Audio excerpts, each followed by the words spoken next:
This is section 4.1, the exercises. This is the homework, and I'm going to do all of the homework problems simply because we got some people that are still struggling to make it to class, and so I want them to know how to do this. All right, so problem number one.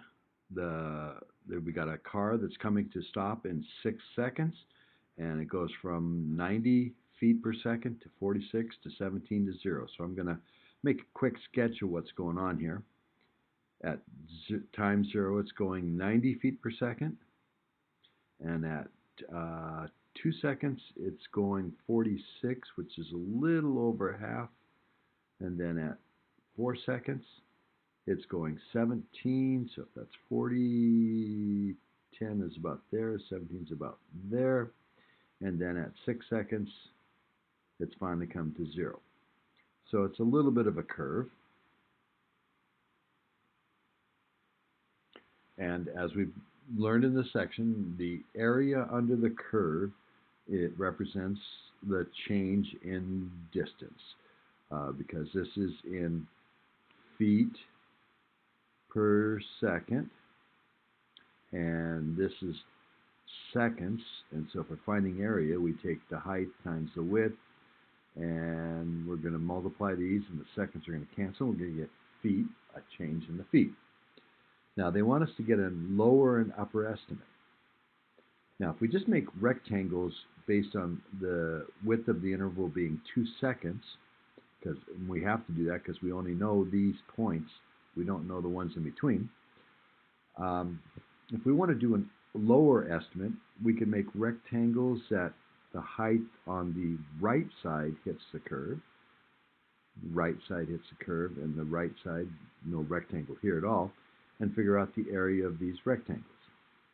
This one's 2 seconds wide and 46 feet per second tall. So if I multiply that, 2 times 46 is 92 feet, plus this rectangle would be 17 tall and 2 wide, which is 34 feet.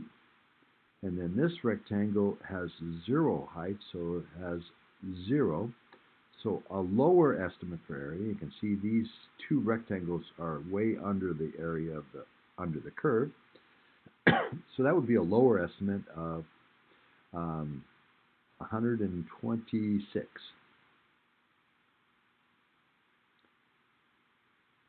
Now an upper estimate would be using the same intervals, but using the left side on the curve. So the rectangle here would be that high and 2 wide, so 2 times 90 is 180. And then this one would be the same height as that was over here, the 46 high and 2 wide, so that's 92. And the next one, which would be here, with the left side on the curve, and that height is 17 times a 2, which is 34. So if we add these up, well, we had 126, and we have to add 180 to that, which would make it 306. So there's a lower and upper estimate based on just this. So basically, we took the upper was 90 times 2, 46 times 2, and 17 times 2. The lower was 46 times 2 plus 17 times 2 plus 0 times 2. Okay? Number 2. Now it says, what if we have a linear velocity? The velocity is increasing linearly, 11 meters per second every second. So if I were to sketch a graph, it's a graph with a slope of 11, and by the time we get to 10 seconds, it would be up at 110 meters per second. in 10 seconds. So if I want the area under the curve to find the change in the position, I'd take 10 times 110, but that would be the whole rectangle, and I only need the triangle, so it's half of that. So 5 times 110, which is 550 meters. And meters per second times seconds, the seconds cancel, it makes the units meters. Okay? Number 3, a particle has this velocity. So this one is, again, linear. It starts at 12, and every second it goes down 4, 8, 12, and then down another 4 by the 4th second, and it said to do it up to 4 seconds. So it was going forward fast, not as fast, less fast, it stopped, and it's going backwards 4. Okay? So, find the exact change in position. So we're looking at the change in position, not the distance. The distance, we would take this area plus this area. This is 12. This is negative 4 in 4 seconds. And this is 3 and 2 and 1. So this area is 3 times 12, 36, cut in half, 18. And this would be centimeters, because we'd be taking 3 seconds times 12 centimeters per second and cutting it in half for a triangle. This would be 1 second times 4 centimeters, but it's negative, so 1 times 4 is 4, cut in half for a triangle is 2 centimeters.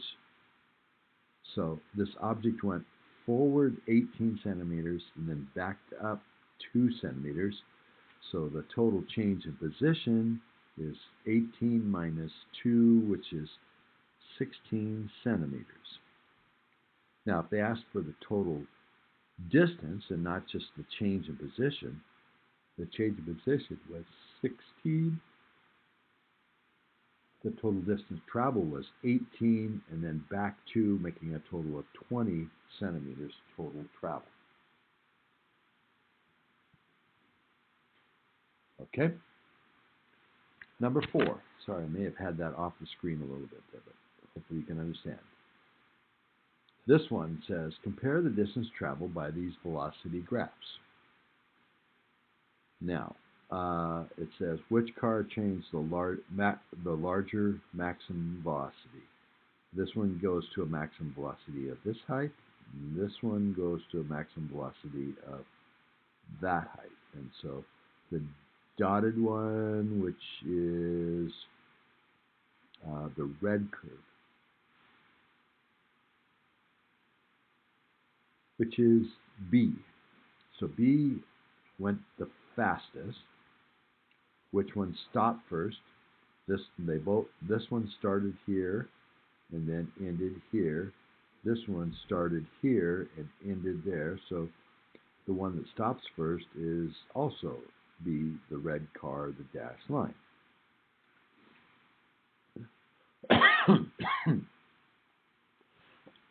Excuse me. Which one traveled further? The distance traveled is the area under the curve.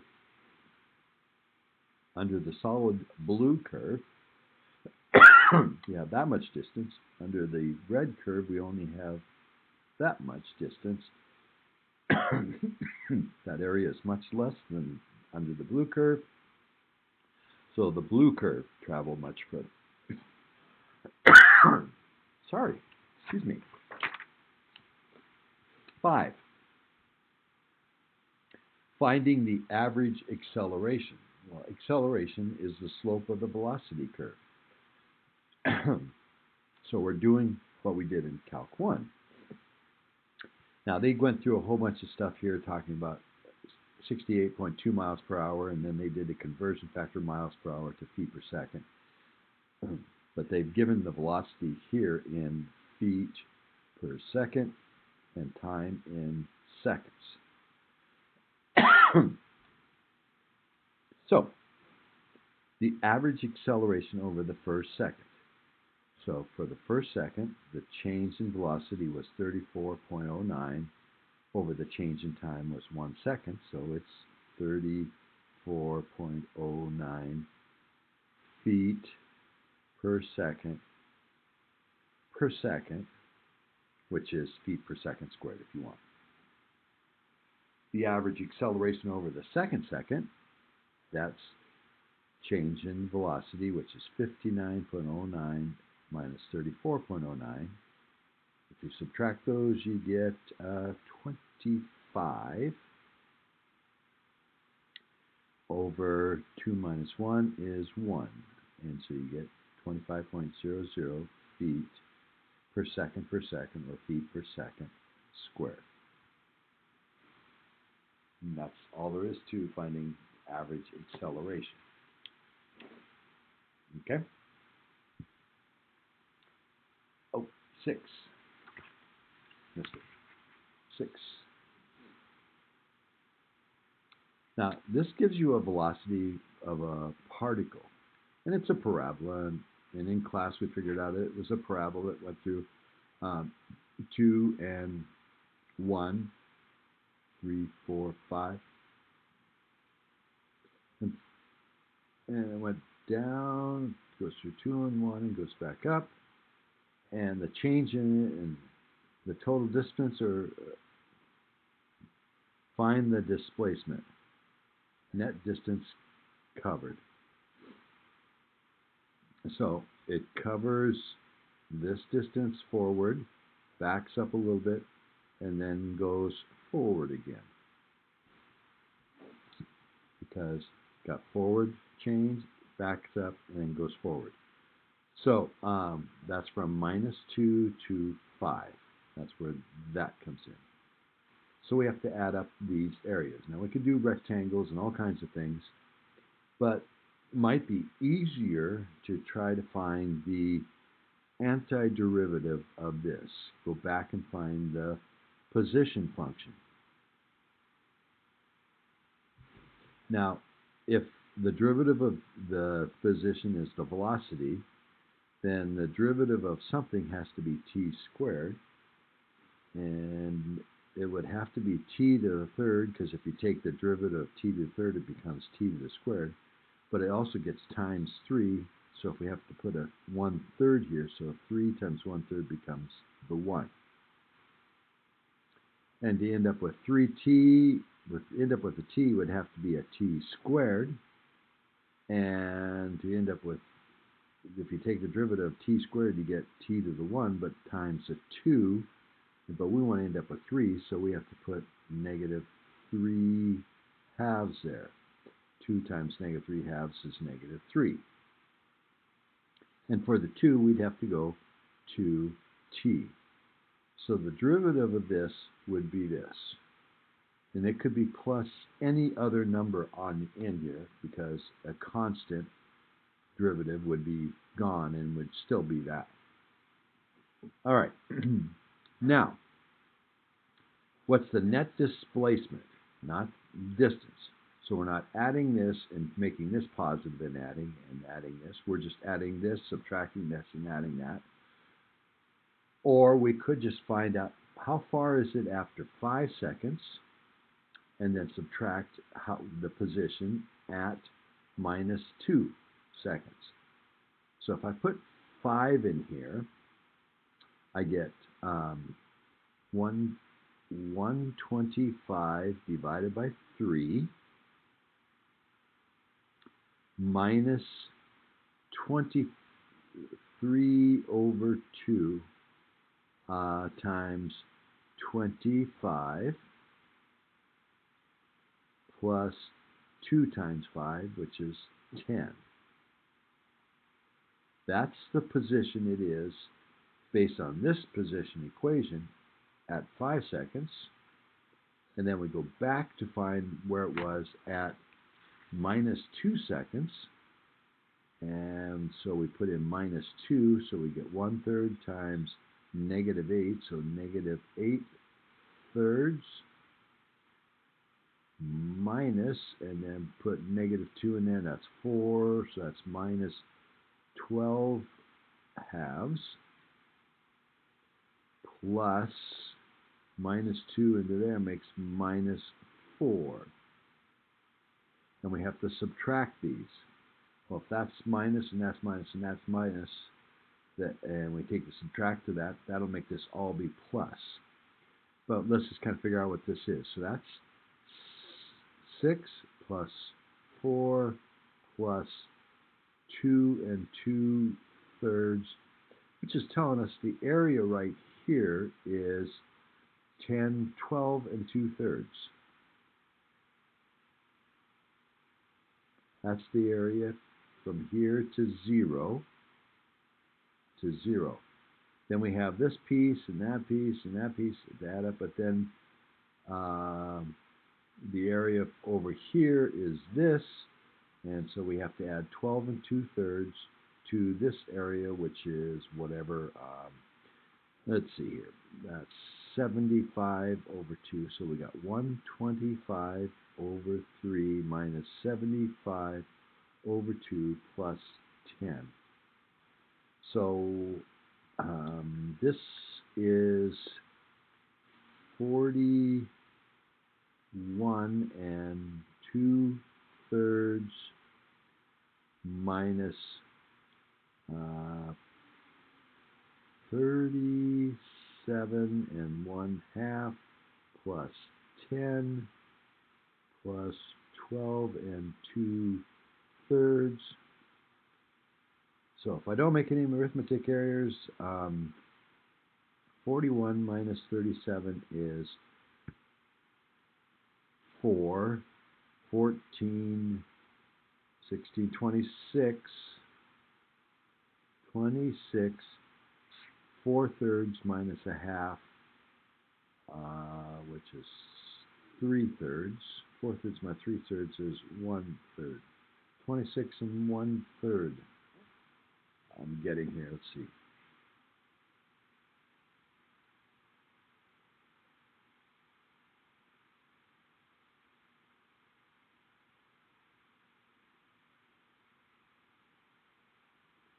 It seems like that was not the correct answer. Let me check. I don't have the correct answer here, but that's the idea. You want to put in negative 2 in for t, or 5 into there, and then negative 2 in there, and then figure those two out and subtract them. You will get the correct answer. I don't remember that being the correct answer, but that's the idea. I may have done some fractions incorrectly here in my head. Okay. Number 7. Now this one's a little bit tricky to understand what's going on here, but basically you've got a straight line path going, a bike path going north and south, and about the middle of it is Pigeon Lake. So Pigeon Lake is about here, and you go north and south, and they consider north somewhere, north keeps track of the miles north of the lake. So keeps track of the miles north of the lake. So they're going at 11 miles per hour for 1 hour. So by 1 hour, they're up to 11 miles north.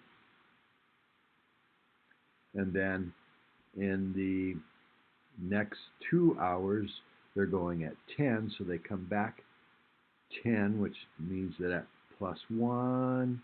And then back 10 more, it means you're at minus 9. And then the biker turns around and goes forward again at 9 for an hour, which would take it back to 0.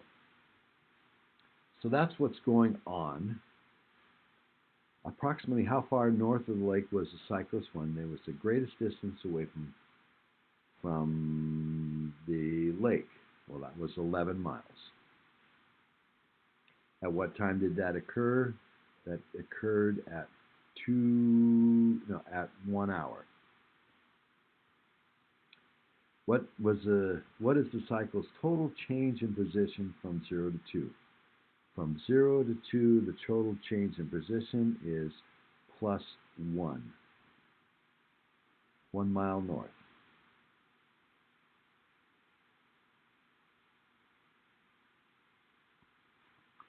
What is the total distance the biker traveled from 0 to 4? Well, it traveled 11, then traveled a distance of 20 back, because that's 2 times 10, 20 area, and then it traveled 9. But if we're doing distance, we don't talk about the negative. So we got 11 and 9 is 20, plus 20 is 40. 40 miles. Sketch the graph of S of t on there, and we just did that. Label at least 4 important points. This one, which is 1, 11. This one, which is 2, 1. At 3, it's minus 9. And 4, it's 0. And at 0, it's 0.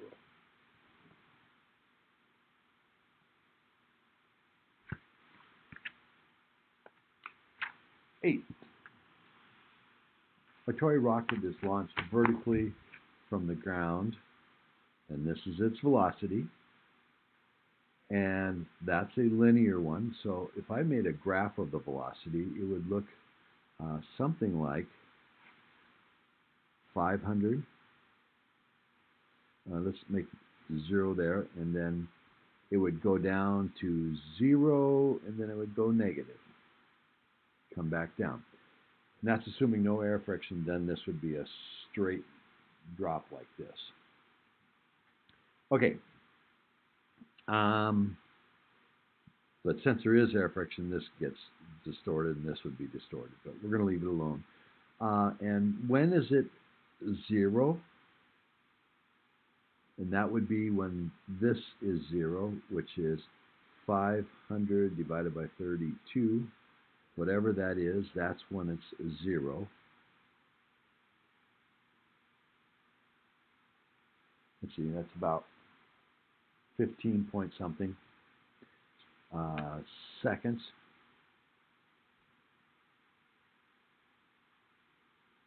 And they say to call that A. Now, when I read this the first time in my 9 o'clock class, I didn't catch that that would be A. So I was off on the explanation, but there's something nice that comes from letting that be A, and I'm going to show you what that is here. Okay, then it says, find the total area enclosed by this on the axis from 0 to A. So that was, we find this area, which is simply 500 tall, this wide, and so I'd have 500 times 500 divided by 32. This is seconds, and this is feet per second, so they would cancel out and be just the feet. Oh, and I have to divide it by 2 because it's a triangle. So 25,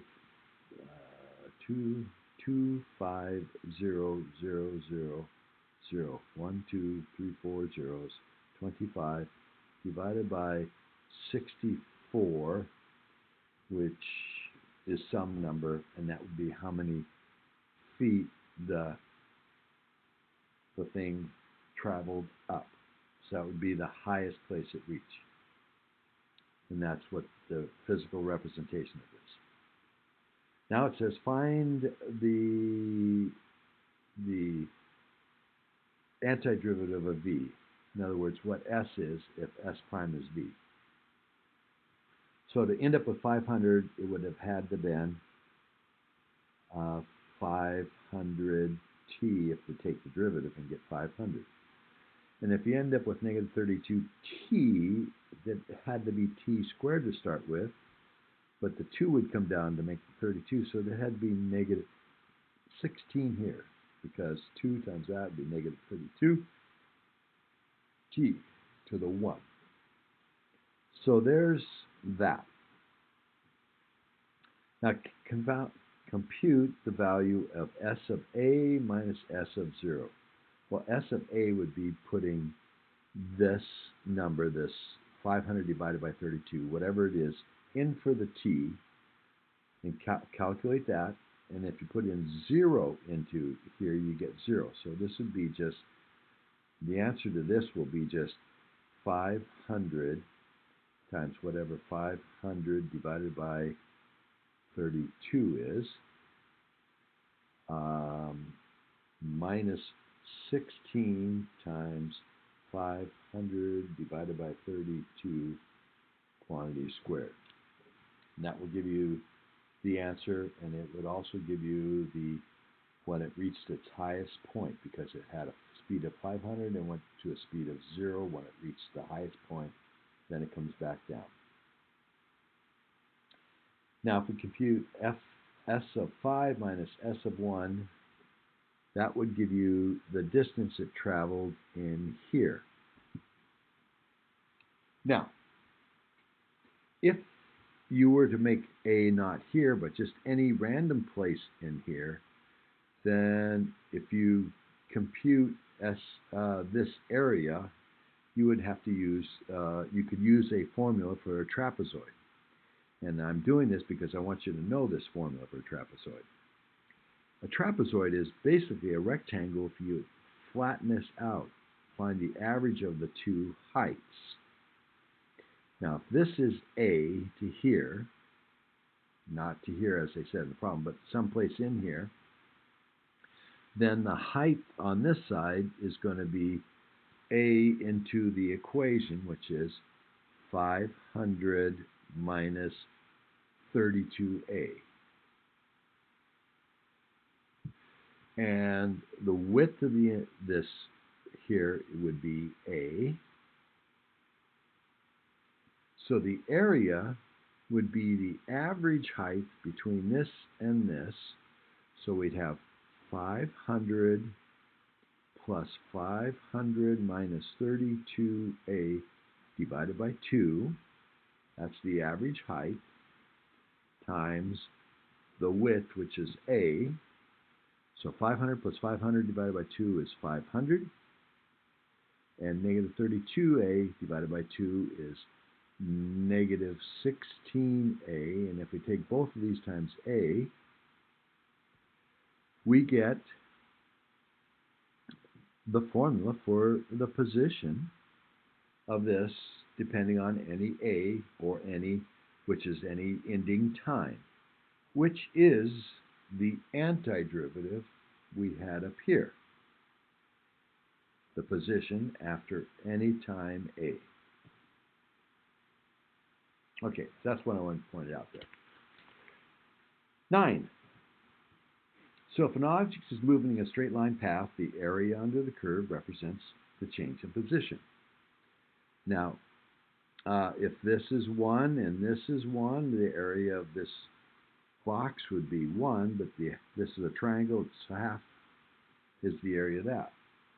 This looks like a semicircle, so this would be a full circle of radius 1 has its pi r squared. Pi 1 times 1 is pi. This is a quarter of it, so this is pi over 4. This is a half, but negative.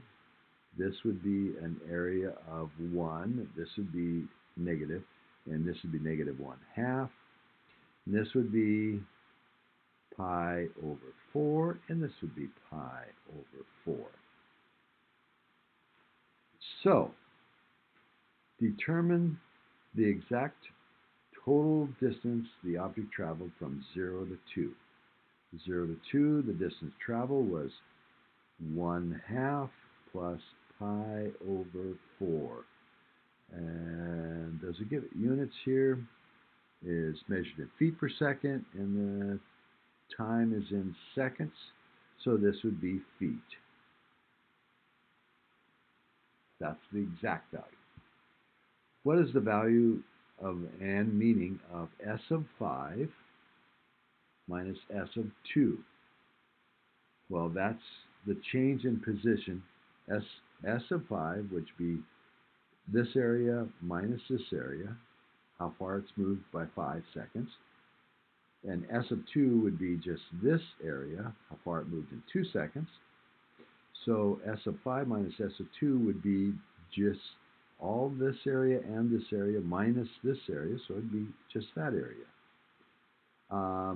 So the value of it is going to be minus 2. That's minus a half, minus 1, minus a half is the area of minus 2. And what's the meaning? It meant the object went backwards 2 feet.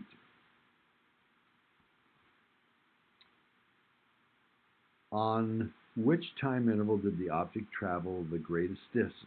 0 to 2, that's 1/2 plus pi over 4.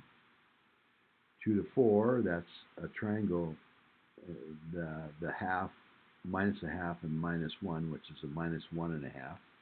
Or 4 to 5, and they're saying distance, so we don't have to care about whether it's minus. So that's from 5 to 7, which is pi over 4. Well, this is obviously more than these two, but is this more than a triangle and a square? Well, this would be 1.5, 1.5. It's negative, but we're not going to worry about the negative, from 2 to 4. And from 5 to 7, that's pi over 4 plus pi over 4 is pi over 2, which is 1.57. So this is when it traveled the most distance, 1.57-ish, pi over 2, exactly. On which intervals is the position S increasing? It's increasing on one there because it's going positive. And it's also increasing from 5 to 7. And at which point does points does S achieve a relative maximum?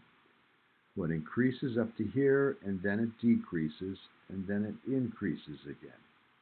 So it's a relative maximum at 2. And you would kind of want to say at 7, but we don't know whether it keeps going up or comes back down. This could turn like this and keep adding, so this would not be relative maximum. So the only really relative maximum we have is at 2 seconds. Okay? 4. Filters or water treatment plants become dirty over time. Oh, excuse me. And less effective. They are replaced every 30 days. During the 30-day period, the rate of the pollution passing through these filters nearby a lake increases in particulate matter per day. Is measured every 6 days and given by the following table. Plot this data on an axis. We can do that. That's pretty simple. Explain why the amount of pollution entered the lake during this 30-day period would be given exactly by the area-ness.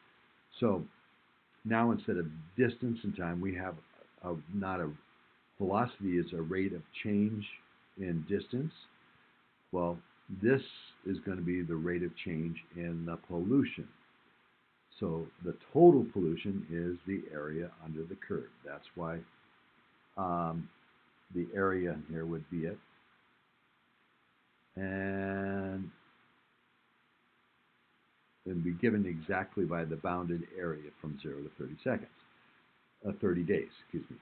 Estimate the total amount of pollution entering the lake and carefully explain how you determine your estimate. So you could do an overestimate or an underestimate, or you could do a midpoint estimate. An underestimate would be 6 times 7 plus 6 times 8 plus 6 times 10 plus 6 times 13 plus 6 times 18.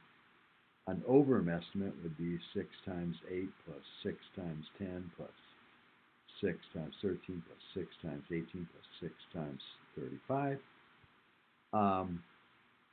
A midpoint estimate, which would be pretty close, would be 6 times 7.5 plus 6 times 9 plus 6 times 11 and a half plus 6 times, I'm just doing halfway between these things, and plus 6 times halfway between those two. Okay?